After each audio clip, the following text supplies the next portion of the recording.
Canada के वज़ीर-ए-आज़म mark Carney ने कहा है कि दूसरों पर हुक्मरानी पर मबनी आलमी निज़ाम अब वापस नहीं आएगा। आलमी निज़ाम अब टूट फूट का शिकार है और ताकतवर ममालिक अपने मफादात के लिए आलमी कवानीन को अपने हक़ में इस्तेमाल कर रहे हैं। डेवोस में वर्ल्ड इकनॉमिक फ़ोरम के मौके पर ख़िताब में मार्क कार्नी ने कहा कि छोटी और दरमियानी ताकतों को मुत्तहद होकर नए आलमी क़वायद और ताउन कायम करना होगा, क्योंकि हर किसी की मर्ज़ी के कानून पर नहीं चला जा सकता।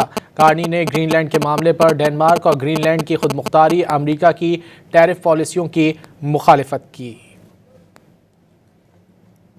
Knew the story of the international rules-based order was partially false. That the strongest would exempt themselves when convenient. That trade rules were enforced asymmetrically. And we knew that international law applied with varying rigor depending on the identity of the accused or the victim.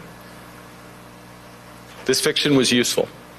And American hegemony in particular helped provide public goods, open sea lanes, a stable financial system, collective security, and support for frameworks for resolving disputes. So we placed the sign in the window. We participated in the rituals. And we largely avoided calling out the gaps between rhetoric and reality. This bargain no longer works. Let me be direct. We are in the midst of a rupture, not a transition. Over the past 2 decades, a series of crises in finance, health, energy, and geopolitics have laid bare the risks of extreme global integration.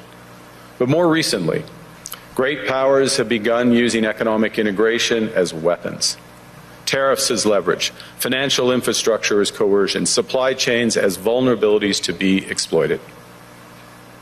You cannot live within the lie of mutual benefit through integration when integration becomes the source of your subordination.